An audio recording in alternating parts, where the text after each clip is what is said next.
It is absolutely insane how, as footballers, we really don't focus on our feet. Now the shot! Oh, what a goal! Just McDonald! Everyone loves playing with her because you don't have to worry about the work ethic of the person playing on your right when it's Jessica McDonald.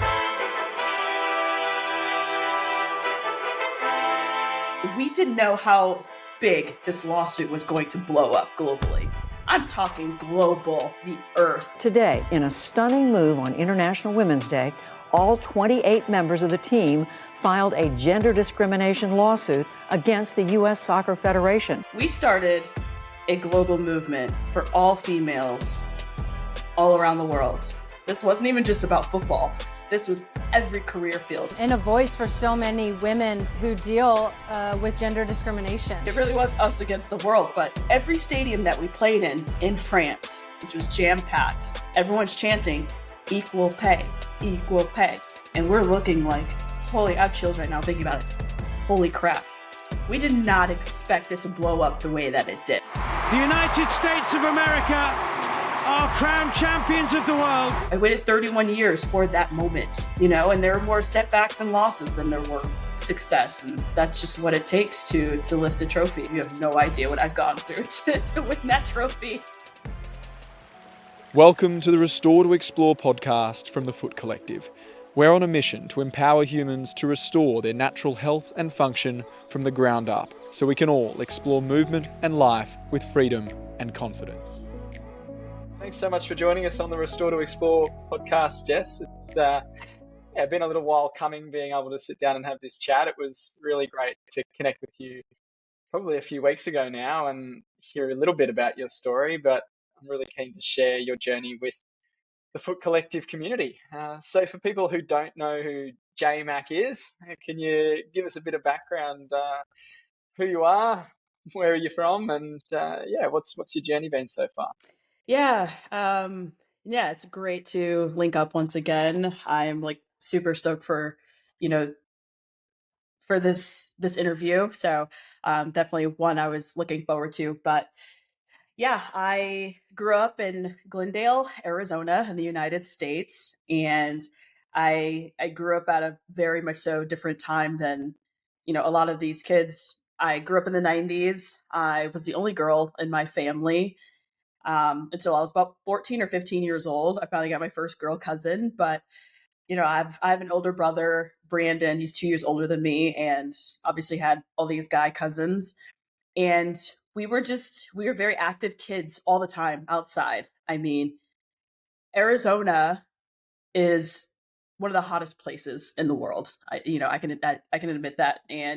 But we still wanted to be very active, and the heat never even really fazed us. But for me, being outside with all of my cousins and my brother, I always had to prove myself because I was always the only girl, whether if it be street hockey, American football, even soccer, basketball. I mean, you name it, we were outside being very competitive. So I always grew up being a competitor, but I always grew up being an underdog, basically. So I always had to prove myself. And so I basically saw my potential in sports at a very young age, and seeing myself like, oh, I'm hanging with the boys. Like, I can do this. And even at one point I was quarterback on an American football team. I dabbled into volleyball, softball. I mean, you name the sport, I was in it. And it was because of that underdog mentality that I've always had as the only girl in our family. And obviously being a competitor, I've always loved to compete, especially when it comes to sports. And so by the time I was about 12 years old, I finally got into soccer. I played co-ed just like everybody else at the age of 5 and 6 years old, but I started to focus more so on basketball and track and other sports as well, because I just love doing everything. And I love being out of the house too, just being active. That was just always my personality, and still to this day, obviously being a professional athlete. And so I got into soccer about the age of 12 and really saw my potential probably by the time I was about 14 years old. And I had been given the opportunity to play with the USA women's national team at the youth level. So that was when I really started to see my potential, just a couple of years after playing at such a high competitive level, playing club. And so I started to seek more opportunity with soccer more so than I did the other sports. I got scholarships to play in other sports, but not nowhere near what I was getting for soccer. And soccer was bringing me around the world. Even, I got to play in the Pan American Games as a teenager.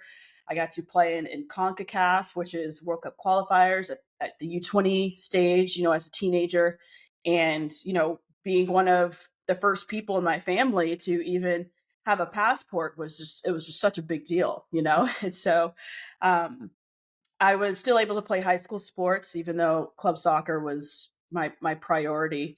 I won state championships in basketball. I set the state record in Arizona in the 400 in track and field, and I was about point 0.2 seconds off from beating my own state record the following year after I broke the state record. So I have the very first state record and the second in the state of Arizona in the 400. So that was like a crazy accomplishment that I really wasn't going for.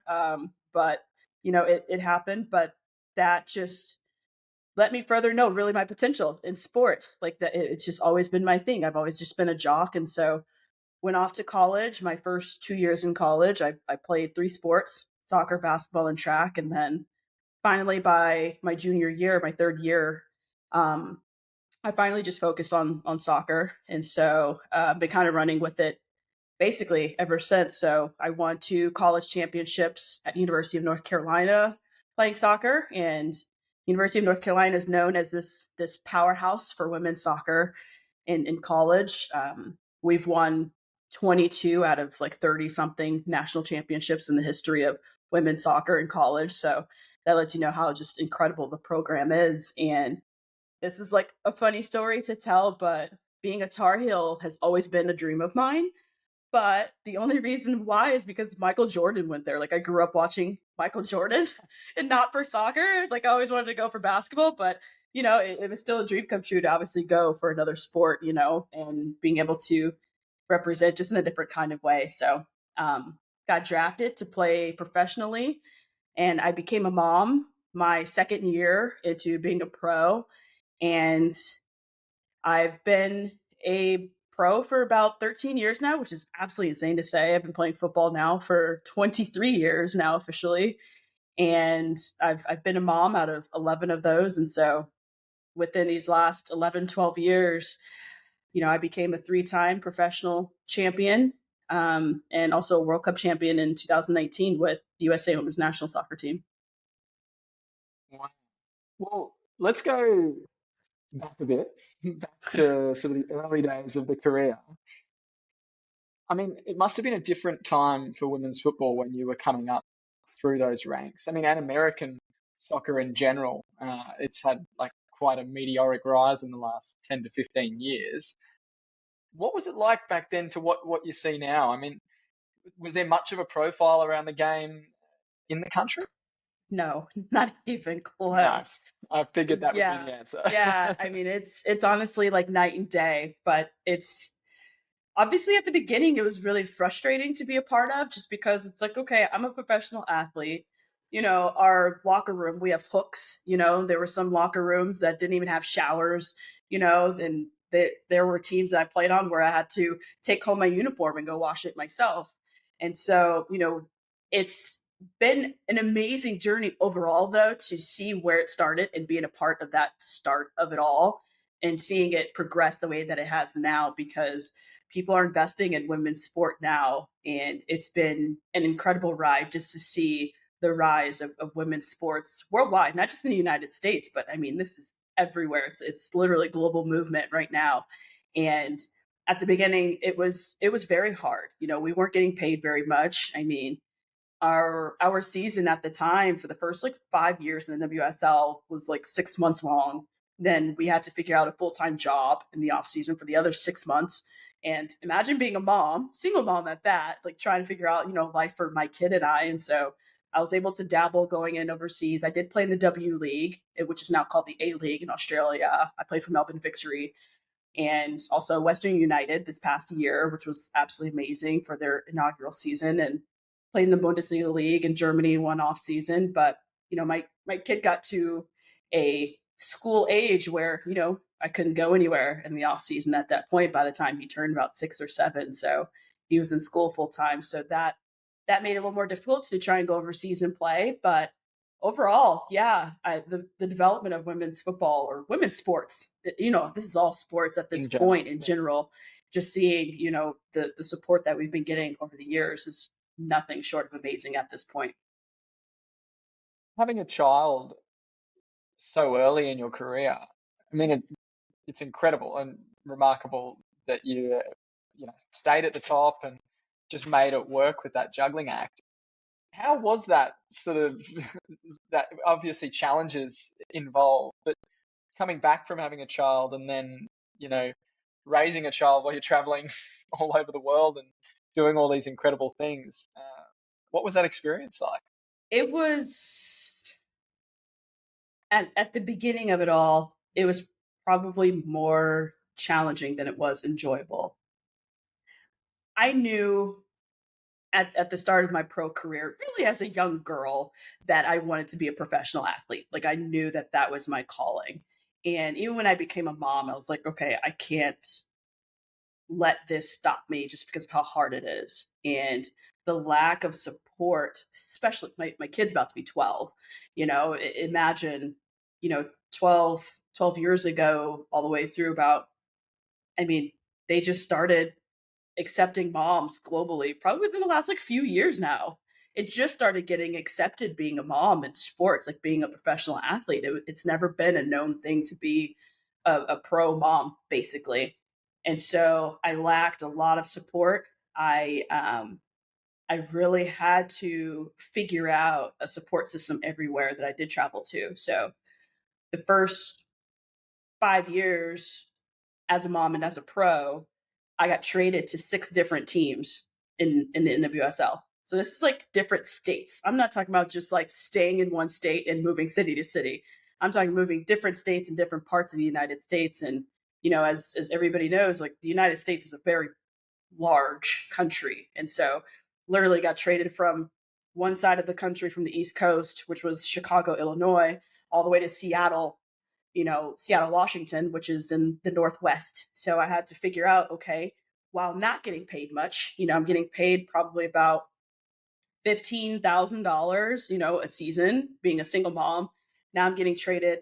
I can't afford childcare, in Aussie dollars, that's about 22K ish, which is like nothing basically. And so Nothing. just trying to figure out childcare. Childcare is very expensive. Childcare is probably about the same amount as my paychecks basically.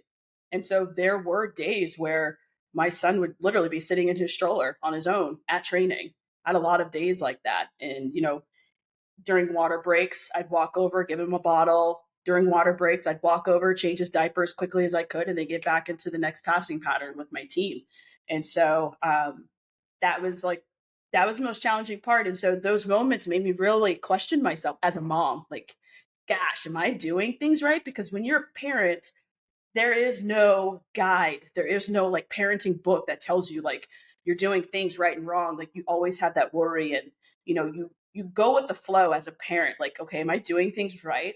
Okay, the fact that I'm worrying, okay, that's good enough because at least that means that I care, And so it was very difficult, and it still has its challenges, but I think globally now we're getting more moms. There was a point in time like where I've even right now in club, I play for Racing Louisville and I played for Western United. I'm still the only mom on these teams. Like, and so it's still very rare, but there are more moms now, but we are starting to get some support. So um that's why like when I do retire, I don't want anyone to go through the same struggle that I went through as a mom and juggling being a professional athlete at the same time.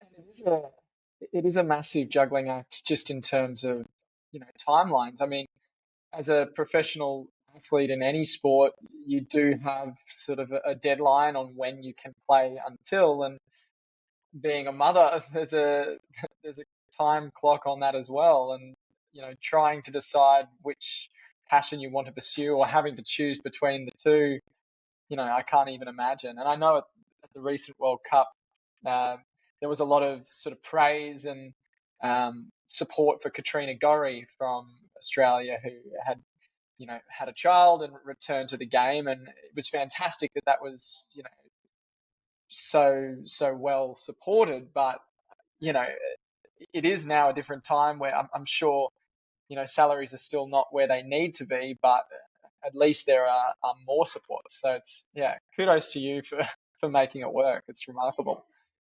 And then you win the World Cup. I mean, was that sort of the crowning moment of it all? Yes. Oh my goodness. So, I tell you about all the trades and the difficulties of juggling being a mom and a professional footballer. But raising that trophy with my son at the time, we were in France together, and I was the only mom on the World Cup team as well, by the way.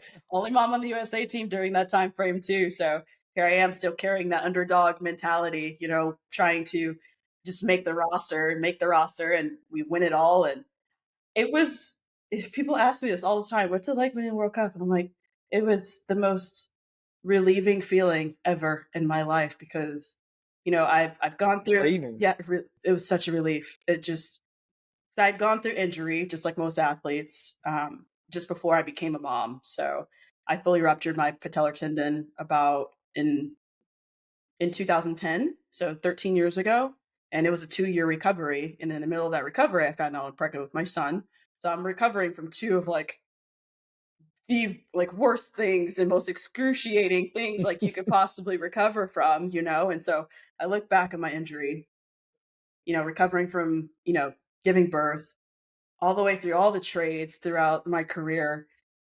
scraping pennies just to make ends meet.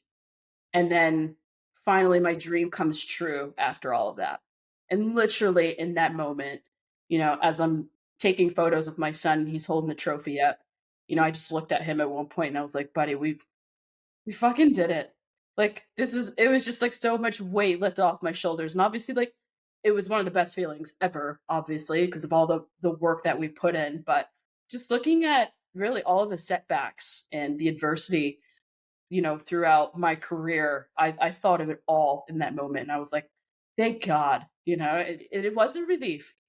And people look at me crazy when they're like, a relief. And I'm like, oh, you have no idea what I've gone through to win that trophy. You have no idea what I went through throughout my It entire wasn't life. quite a It competition. wasn't. Yeah. No, it was a lifetime of, I was 31 years old when I won a World Cup. I waited 31 years for that moment, and there were more setbacks and losses than there were, success. And that's just what it takes to lift the trophy. So yeah, it was such a relief, but like literally one of the best feelings in the world. What were your emotions then this World Cup around? Uh, Obviously, that last World Cup, just in the past 4 years, how much the game has grown globally for women's football in particular. To see the amount of fans turning out for these games. I mean, we had a World Cup qualifier here in Australia over the weekend in Perth. I think they had 3 games over the weekend and sold 80,000 tickets. They had 60,000 fans at the game on Saturday night I think it was a game against the Philippines, Mhm. and the Matildas won 8-0. Mhm. A game like that 2-3 years ago, they would have struggled to get 2,000 fans Mhm. too, and now they're selling out a stadium.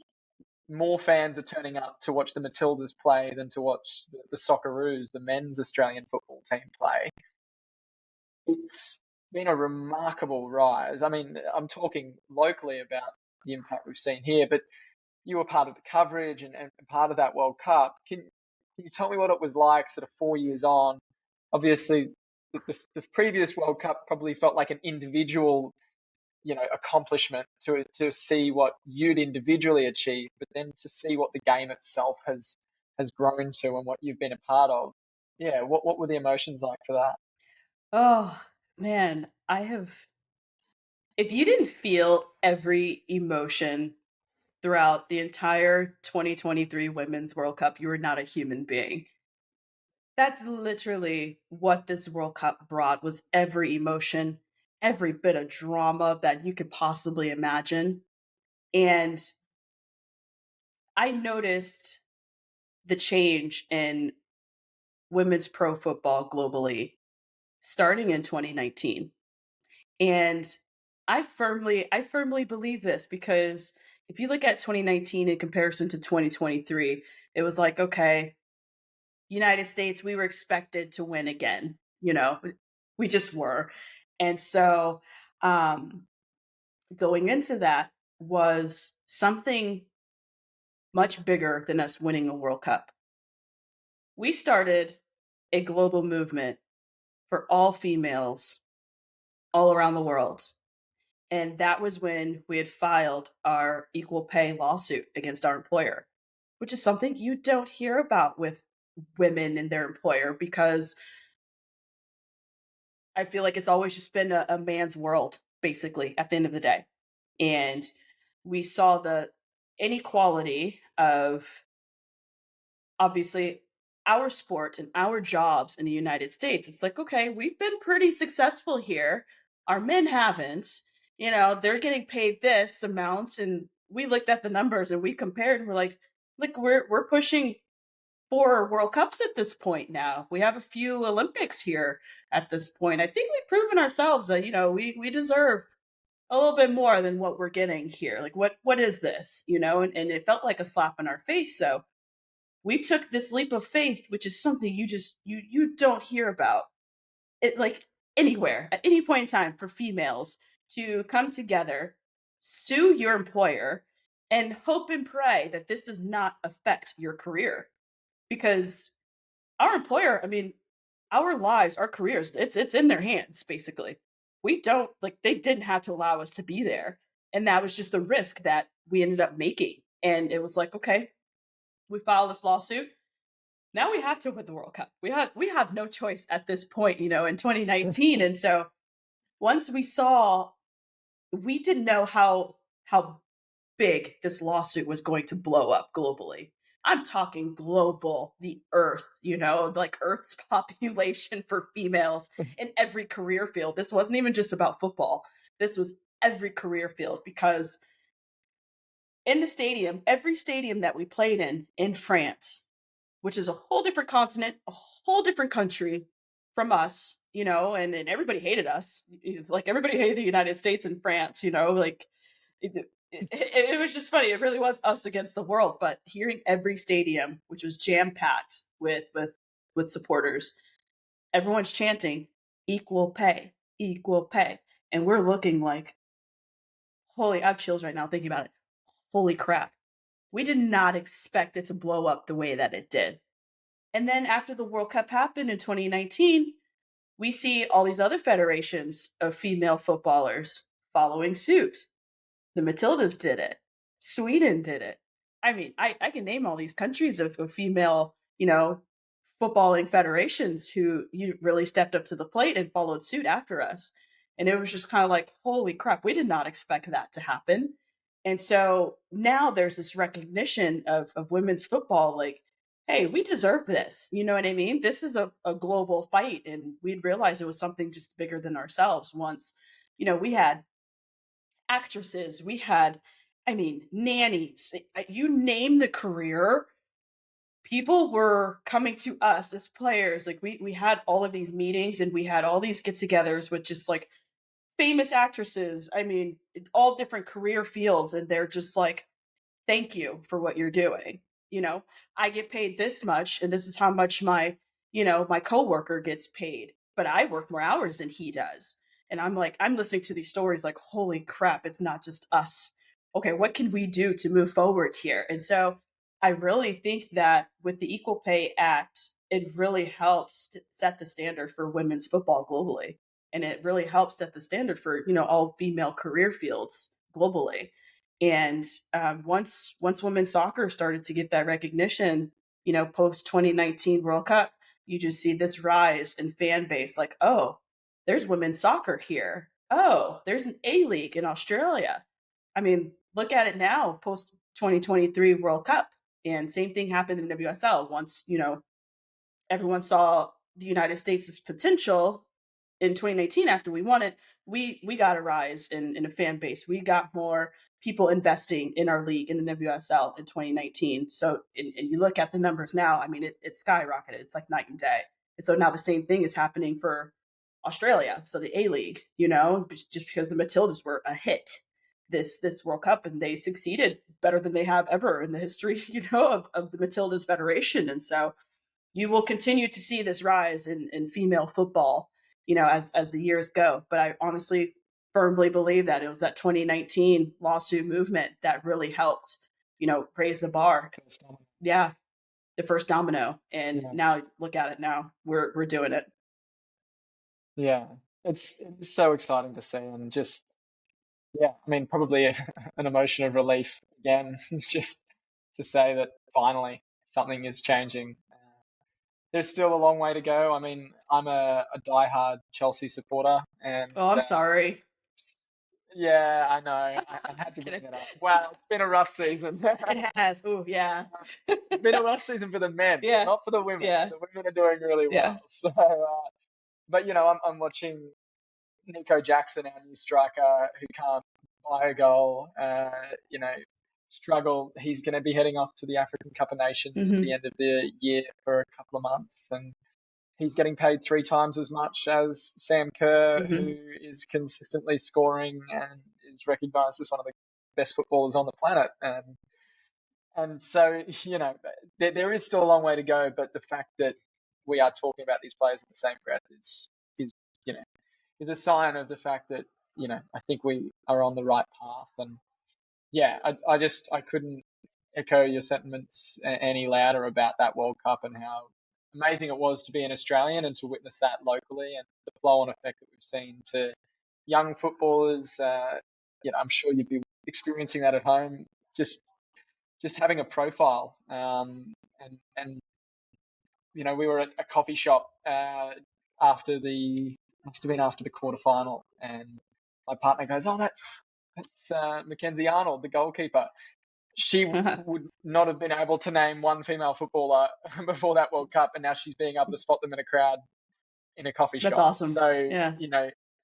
just little things like that I think go a long way to ensuring that that gap gets smaller. But with your injuries, I mean, can you talk to me about that part of your career and what you've sort of experienced? I guess that'll sort of bring us to why you're talking on a podcast about feet today. But Yeah. yeah, what have you experienced in your career? And I'm really intrigued to see how resilient your body's been, because I think what you were describing about your childhood and the variability of movement that you got across all of the different sports that you were playing. We often attest that that's a key component to being a really resilient athlete. But yeah, what did you sort of witness from your own career?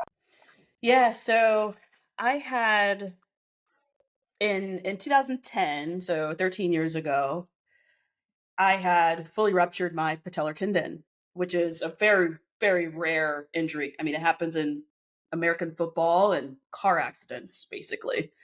And yeah, very, very rare injury. It's tendon right in front of your knee. And I was told at the time that I had like a 1 in 10 chance of even playing sport at a high level again. I was 22 years old, so this was probably mentally the most challenging time of my life. This is my very first injury, and really the only time I've had a major surgery, still to this day, knock on wood. So that was just devastating, because the only thing I ever knew was sport at that point. I'm a jock. I wasn't expecting to change career fields at the age of 22, and I just thought that my path as a professional athlete would have been much longer than expected. And so I start to recover from that. And this is probably one of the most bizarre things. This is probably about my third time saying it in an interview over the last 12 years that I've been a mom. But um, when you're pregnant, so I find out I'm pregnant in the middle of my recovery. Recovery took 2 years. And I found out at 23 I was pregnant with my son and had him at 24. But after I had my son, um, there's like slight scientific evidence that this could be true, But I firmly believe, just because, I was told I'm not supposed to play at a high level again. But when you're pregnant, and this isn't the praise that a lot of women get when they are pregnant, because we feel like crap, is that you honestly you turn into a superhuman. You turn into superhuman because your body is developing, you know, more minerals, more, hormones, more everything. It's just like triple, heal. It's actually healing your body basically when you're pregnant. It's healing everything. Even though you're getting these effects of, exhaustion, you're exhausted because it's consuming so much of your energy. But at the end of the day, you're also consuming so many other beneficial things to your body because you're growing a whole nother human. So you have this whole other human in your body that is also producing very good things in your body. Vitamins, minerals, I mean, you name it. I mean, just incredible things that the female body does. So I think it was a surprise that I got pregnant in the middle of this recovery. I wasn't expecting to be a young mom, but I firmly believe my son healed me. I am not supposed, according to science, I am not supposed to be playing. I'm just not. And so I firmly believe my son healed me.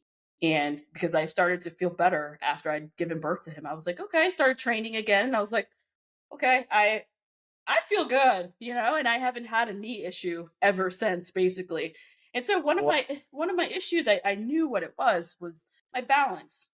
My balance was horrible. And the reason why I know that is because um that was one of the things I really had to work on, when I was recovering from my knee surgery, and something I started to focus on a little bit more. And I didn't really discipline myself with balance.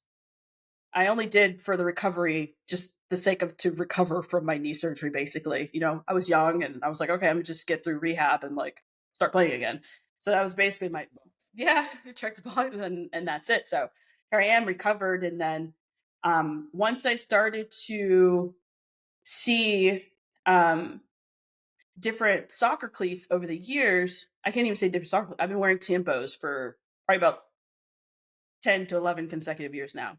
So I've been wearing the same boot basically. At first it was Hypervenoms, and then I had noticed that because of the way that I run as a striker, sometimes I make my runs too early, so I go offside a lot of times.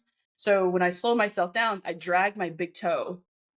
I drag it to slow myself down. It's almost like hitting a brake. My brake is like my big toe, so I drag it.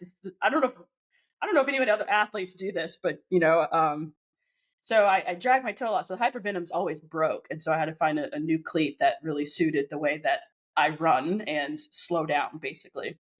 So then over the years, I started to fall in love with the Tiempos. Those started to feel good because they stretched. I like a lot of room in my cleats. I don't like my feet to be smushed. It's like one of the worst feelings to me, but a lot of my teammates wear very narrow cleats and they love their feet to be smushed. That's comfortable to them. But for me, I don't like that. And so these past few years, I noticed the Tiempo material was starting to change. And so these past few years, I had realized that I started to develop a bunion.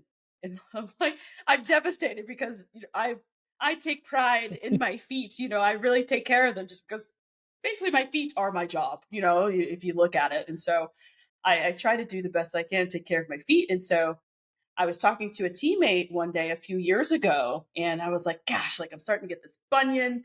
I know the material's changing on the Tiempos. Like this is like kind of making me mad a little bit. My feet don't feel that great. And so um she was like, oh, have you heard of the Foot Collective? I'm like, what is that? And she's like, oh, she's like, I follow their Instagram. I do a lot of like their balancing exercises. They have like the balance beam, and she's like, you should get some toe stretchers too. Like she's like, toe stretchers will definitely help you. So I started to do my research.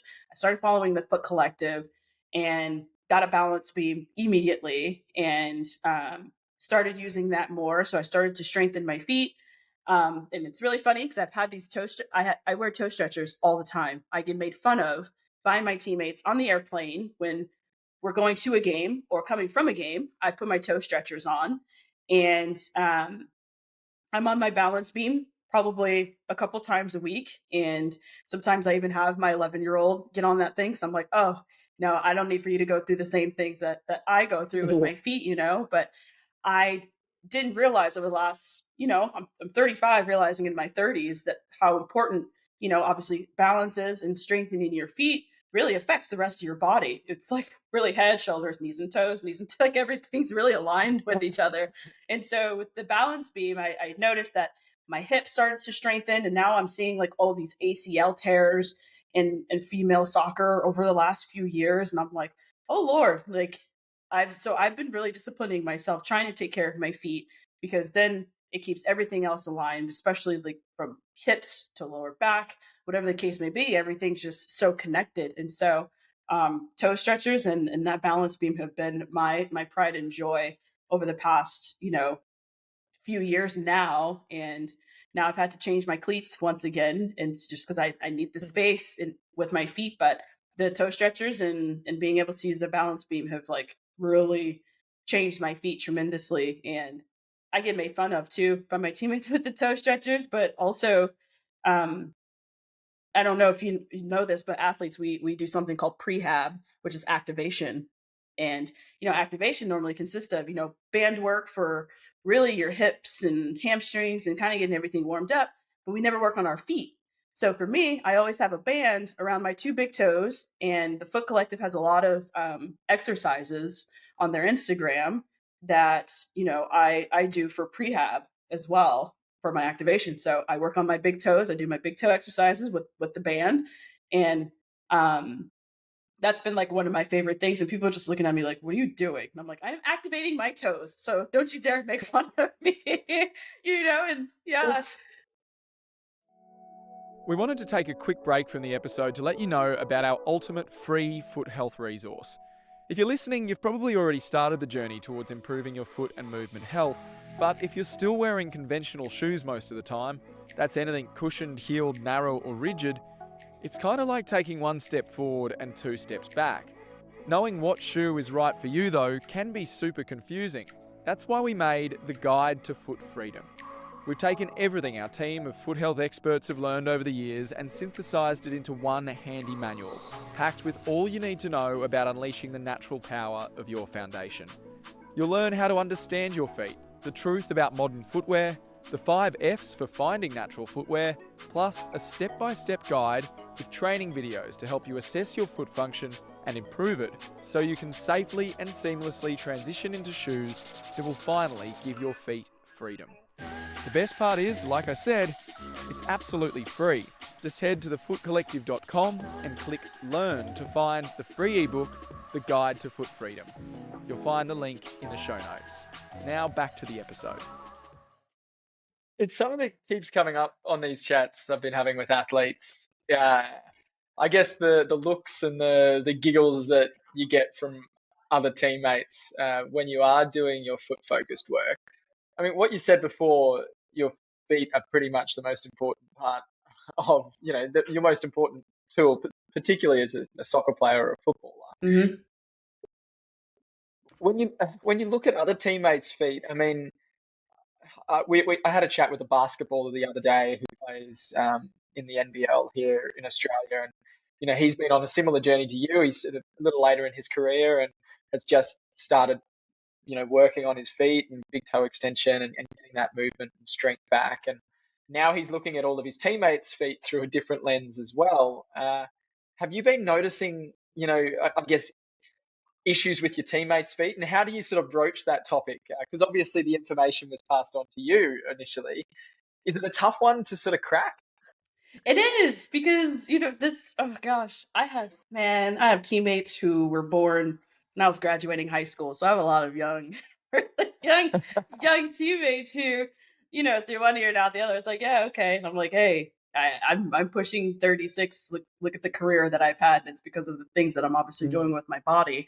And so I get made fun of, and especially with like the shoes that I wear. I wear some of they call them they call my shoes the janitor 3000s because they're like for old people basically. And it's so funny.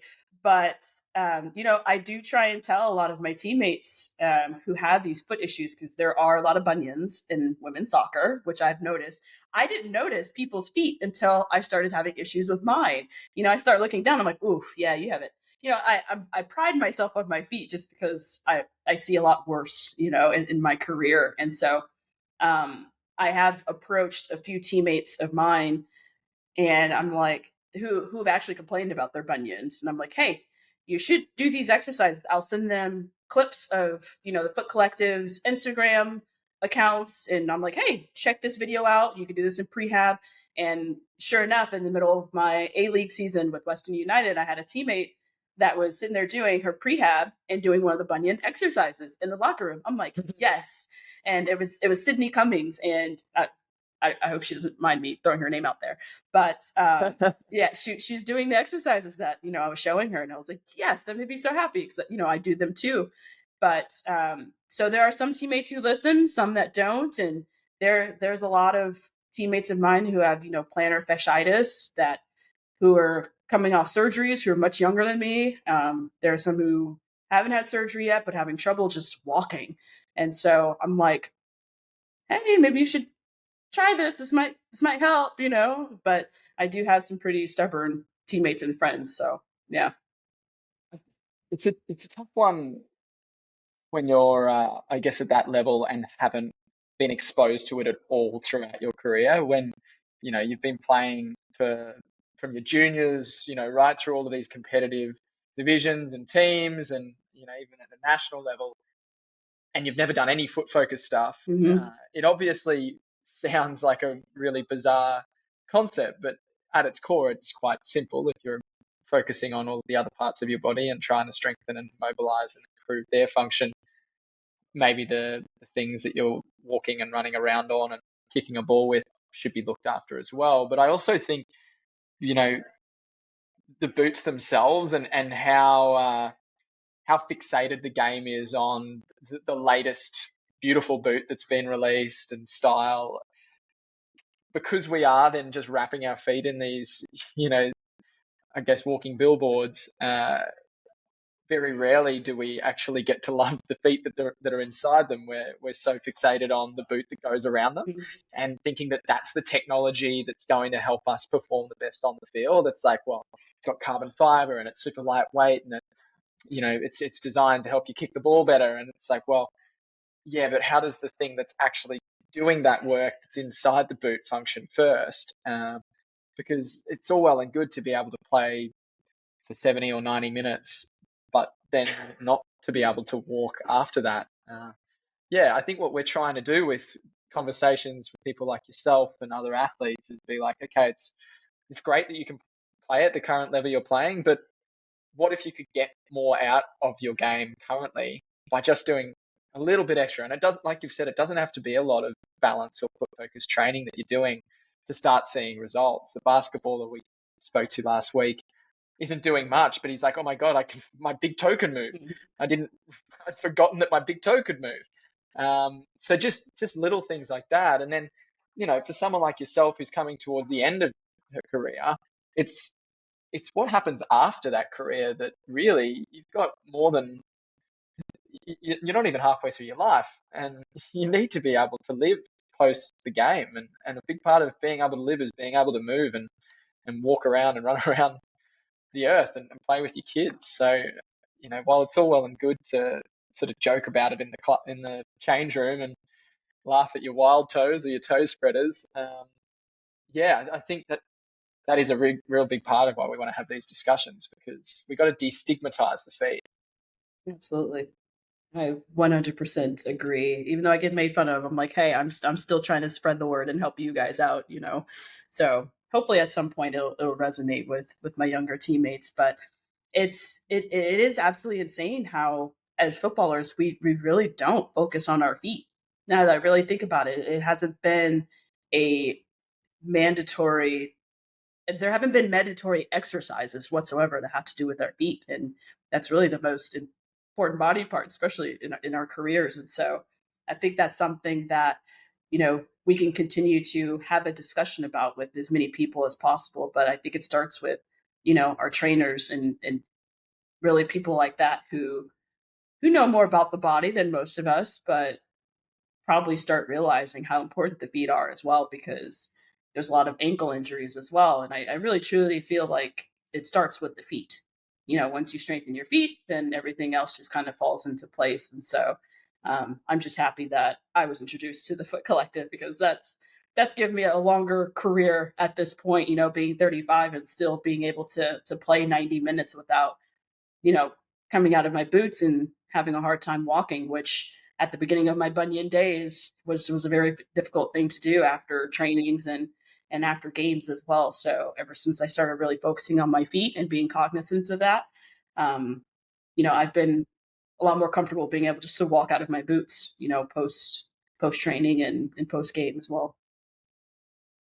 And ACLs are, like you mentioned before, like a major issue that we're starting to see with, um, all sports. It's rife in Australian football. Here's AFL, um, and junior sports. Two team members from the Foot Collective here in Oz both played soccer growing up, and both did ACL injuries in their late teens. And again, it's an injury that keeps you out of the game for so long.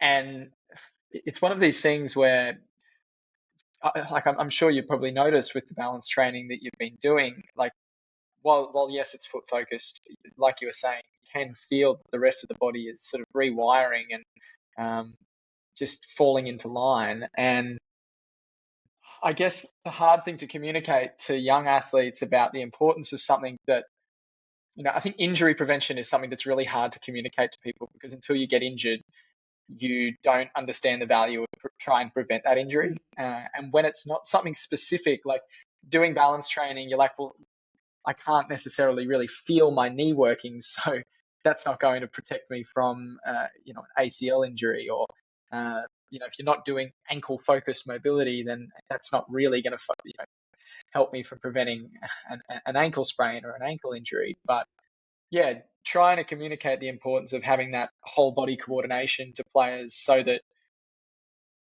they don't get into these positions where they can injure themselves, because it's not just the physical impact of that injury that's the hardest part. It's, like you said, that mental gain that a big injury takes, on your whole well-being. And yeah, I mean, the top level of football in particular, we are constantly seeing ACL injuries that are keeping players out for 6 to 12 months. And yeah, you can only imagine. Reece James is one that pops to mind as a Chelsea player.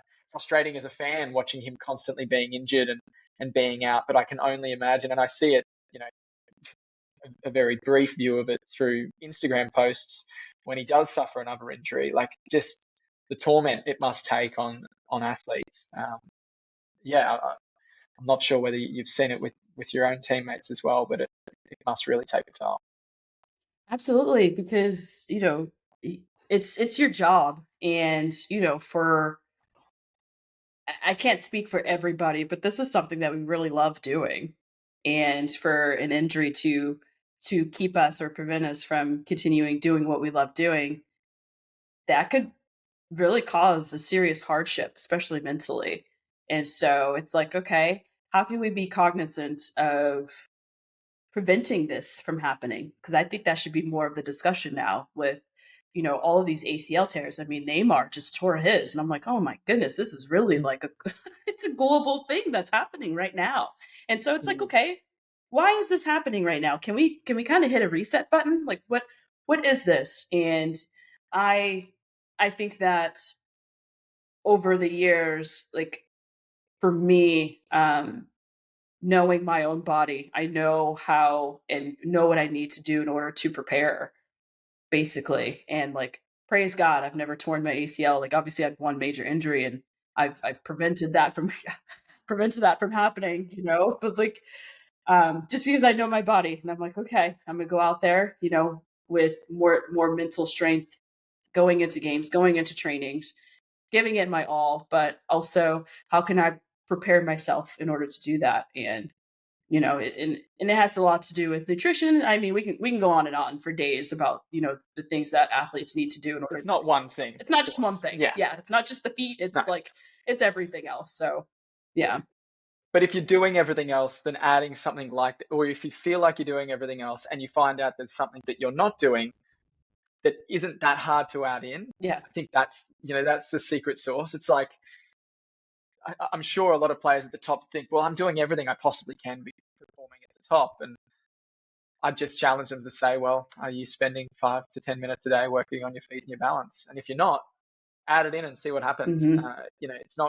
It doesn't have to be challenging or really taxing on the body. It's super simple. Hmm. It's super accessible.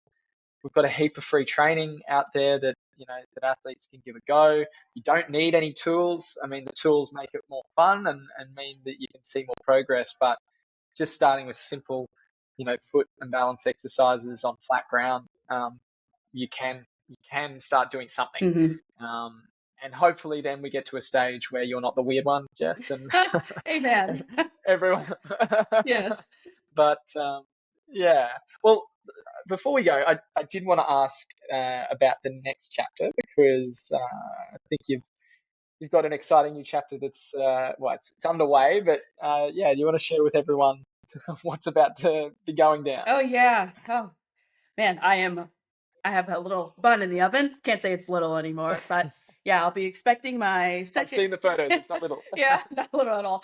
I am expecting my second child within probably the next 4 weeks now. We're at the tail end of this pregnancy. So it's so bizarre to say that I'm about to be a mom of two, a preteen and a newborn, which are like two very different age gaps. So it's definitely going to be a fun and interesting ride. So yeah, we'll see how that goes. So just send me just all good vibes with that. So Sending them your way. thank But you. are you going to try and get back to playing after? I mean, do you have any plans, or is motherhood is the focus now, and we'll just see what happens? You know what? I have something you call pregnancy brain. And fun fact is that our brains shrink when you're pregnant. This is something, they don't tell you. Our brains actually shrink while we're pregnant. So like it's my head's just been all over the place. So Well, you've been very coherent this interview, so I'm trying, I gotta think before I speak. So I I would love to play, if anything. So I still got it. I have a lot left in me to play. Like physically, I firmly believe I could play till I'm about 40. But in reality, I don't think it's realistic to play for that long. Just because, I'm a single mom of two now. I have a middle schooler and now a newborn. So at this point, I would like to play at the least another season, just as a farewell, just closure in my career, because I could definitely say that I am content, very grateful, and blessed with the football journey that I've had throughout my life, because not a lot of people can say this in sport, no matter what type of professional athlete you are and what sport that you play. But I've won a championship at every level. Every single level that I've ever played at, I've won a championship. And I'm very proud of my journey. And, I've nothing else to prove. And that's why I'm very content with my career. So I have a little bit of juice left. So I do want to give football that last little bit of juice, and just say goodbye and hang up the boots. What does that look like right now? I don't know. Like, could it be a full season, half a season, 2 seasons? I don't know. Just because I do have so many options post career on what I'm going to do with my life, and I'm actually looking forward to that, and probably being settled somewhere as well. That's like really been in the back of my mind because I've moved around so much, so much, and it's coming to a close where I'm like ready to be settled somewhere for a longer period of time.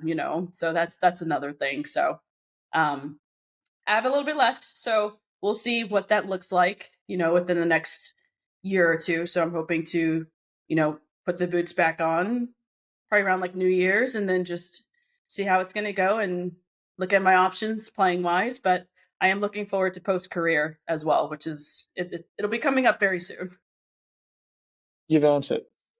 You've definitely earned it. And hopefully we can drag you over to Oz, get you back down under for that that victory tour. I would love to. Um, I would love to come back down and play in the A League. So we'll see how that looks as well. well, thanks so much for taking the time and yeah, for sharing your story. It's been really eye-opening, and yeah, I think it's inspiring to hear someone who has been on a really it's been a journey. It's like you've been through the ringer and have experienced it all, and yeah, I'm so privileged to have you on the podcast to be able to share that with our community. So Yeah. thanks for chatting. Yeah, I appreciate you having me. I really do. And, I'm just looking forward to, my partnership with the Foot Collective as well. Like, I don't think you understand how life changing that is, really for me and now my kids as well, just because I can, I'm someone they look up to, and what other kind of ways can I help them with, their health and things like that. And I firmly believe with the Foot Collective, that's going to help just a little bit, that's a little, you know, that's a little bit more in even my kids' lives. That's going to be a game changer when, they're active in their sports as well. Thanks for tuning in to the Restore to Explore podcast. If you enjoyed the episode, we'd really appreciate you leaving a review wherever you're listening. That's the best way to support us and to help us reach more people.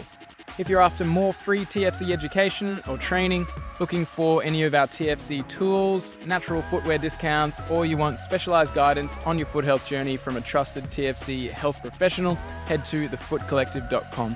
All of the important links are in the show notes of the episode.